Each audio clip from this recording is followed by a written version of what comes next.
네, 오늘은 열과 우리생활 2번 비열과 열팽창 중에 주제 비열에 대해서 한번 살펴보도록 하겠습니다.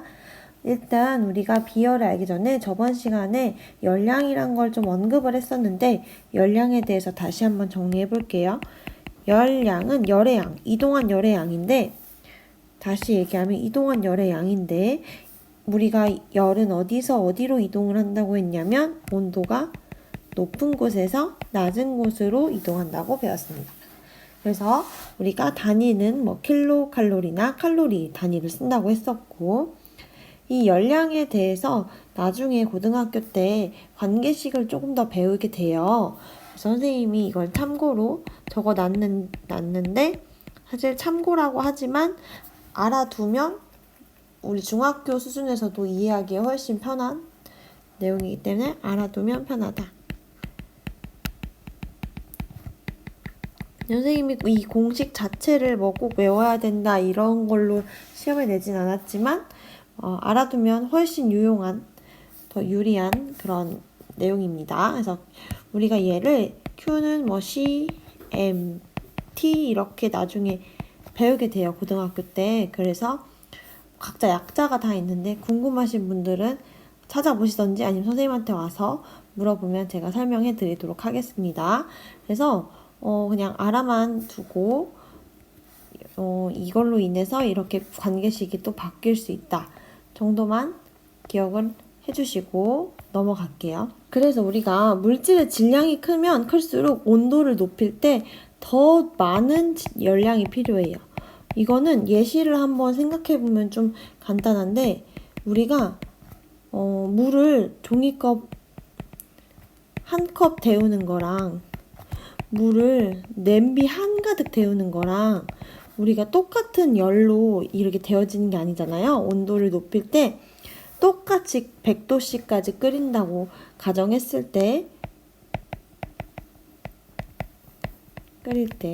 훨씬 우리가 한 컵은 굉장히 빠르게 금방금방 끓지만 작은 열량으로도 얘는 엄청난 열량이 필요하다. 그러니까 또 한 솥 엄청 큰 용광로에서도 물을 끓일 때는 더 많은 열량이 필요하겠죠. 그래서 이 부분은 여러분들이 꼭 알고 있어야 돼요. 이런 의미는 꼭 알고 있어야 돼요. 그래서 나오게 된 게 이 비열이라는 이 단위가 이런 물리량에 대해서 꼭 또 배우게 되는데 그 질량을 이번엔 통일을 시키는 거예요. 똑같이 질량을 1kg야. 그리고 똑같이 1도를 올리려고 해. 온도를 변화하는 것도 똑같아. 온도 변화도 똑같아. 똑같이 1도만 올리고 싶어? 그때 필요한 열량이 이제 비열이라고 하는 거예요. 그래서 우리가 이 비열의 기준이 물이거든요. 그래서 물 1kg를 온도를 올리는데 1도 올리는데 필요한 열량이 1이다 라고 기준을 삼고 다른 물질들은 어떤지 비교를 해본 거예요. 그랬더니 지금 물이 제일 크고 다른 물질들은 생각보다 비열이 작아요. 이 뜻은 이제 여러분들이 잘 알고 있어야 되는데 비열이 크면 클수록 그만큼 1kg을 1도 올리는데 필요한 열량이 그만큼 큰 거고 비열이 작다는 거는 그만큼 온도를 똑같이 올리는데 필요한 열량이 별로 안 크다는 거예요. 금방금방 된다는 거죠. 그래서 비열이 일단 물질마다 서로 다르기 때문에 얘도 물질의 특성입니다.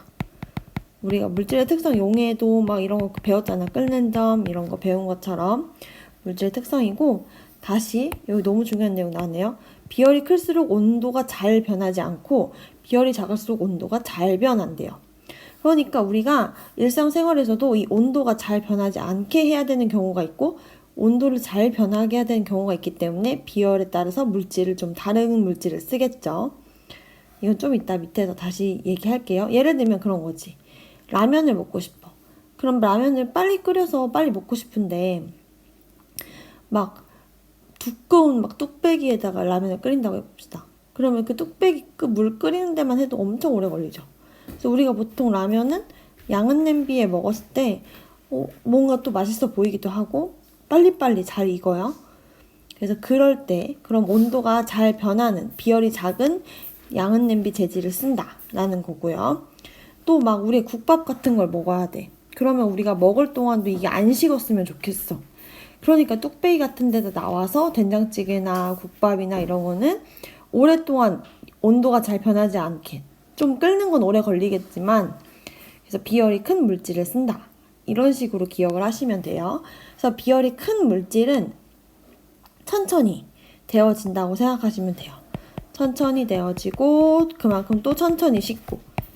근데 비열이 작은 물질은 굉장히 빨리 데워지고 빨리 식는다의 개념이에요.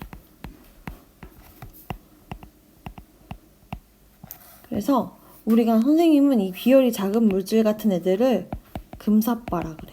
금사빠. 금방 사랑에 빠져서 금방 확 좋아하고 확 식는 그런 느낌을 잘 기억하시면 되겠습니다. 그래서 요리를 좋아하는 사람들은 이걸 잘 알 텐데, 우리 요리할 때, 튀김 요리할 때 식용유 넣고 우리 후라이팬 가열하잖아요. 그럼 식용유 되게 금방 뜨거워져요. 금방 끓어요. 근데 이 물 같은 경우는, 물은 그 물질 중엔 좀 비열이 좀 높은 편이거든요. 물은 온도 변화가 크지 않다. 똑같은 시간 동안 해도 식용유는 굉장히 빠르게 이렇게 온도가 올라가는 반면 물은 천천히 올라가게 된다. 똑같은 만약 물이어도 물의 양이 크면 클수록 더 오래 천천히 올라가고, 물의 양이 적으면 그만큼 더 빨리 올라간다. 그래서 이렇게 이런 그래프 모양과 이런 내용을 여러분들이 이해하고 있으면 되겠습니다. 다음에 이 비열과 우리 생활인데요. 이 비열에 대해서 활용하는 예시예요. 그래서 이것도 한번 살펴볼게요. 네, 모래랑 바닷물인데요. 우리 모래는 아까 그 위에 표에 나와 있지만 비열이 1보다 훨씬 작아요. 지금 보시면 0.19면 거의 5분의 1이야. 5분의 1. 물의 5분의 1. 얘는 그냥 물이라고 따졌을 때 물이 비열이 1이라고 할 때, 그러면 바닷물의 비열이 큰 거죠. 그러면 우리가 여름에 이미 바닷가를 가면 경험하겠지만 낮에 발만 맨발로 걸을 때 모래밭이 엄청 뜨겁죠. 해변가 걸을 때. 그러다가 물에 들어가면 어때요? 똑같이 햇빛을 비추는데도 물에 들어가면 시원해요. 근데 밤에도 혹시 맨발로 걸어본 친구 있나? 밤에 걸으면 모래 되게 차갑거든요. 이 모래는 비열이 작아서 엄청 뜨거울 땐 뜨겁고 차가울 땐 차가운 그런 온도 변화가 큰 물질입니다. 그래서 같은 해양열을 받아도 여름에는 모래가 바닷물보다 온도가 높다. 더울 때는 이 부분이고요. 그래서 이런 원리로 있는 게 해륙풍인데요. 이 해륙풍은 그림을 좀 그려봐야 돼요. 그래서 요거는 저랑 학교에서 같이 그려보도록 하겠습니다. 그다음에 이 찜질팩이랑 보일러 배관, 이것도 우리가 물이 이 안에 들어있어서 온도 변화를 크지 않게 온도를 잘 유지할 수 있게 해주는 그런 느낌이고요. 뚝배기는 금속 냄비, 아까 양은 냄비 얘기했었는데 음식이 빨리 식지 않기 때문에 우리가 보통 국밥이나 뭐 이런 거 먹을 때 쓰고 한다. 이런 내용을 알아두면 되겠습니다.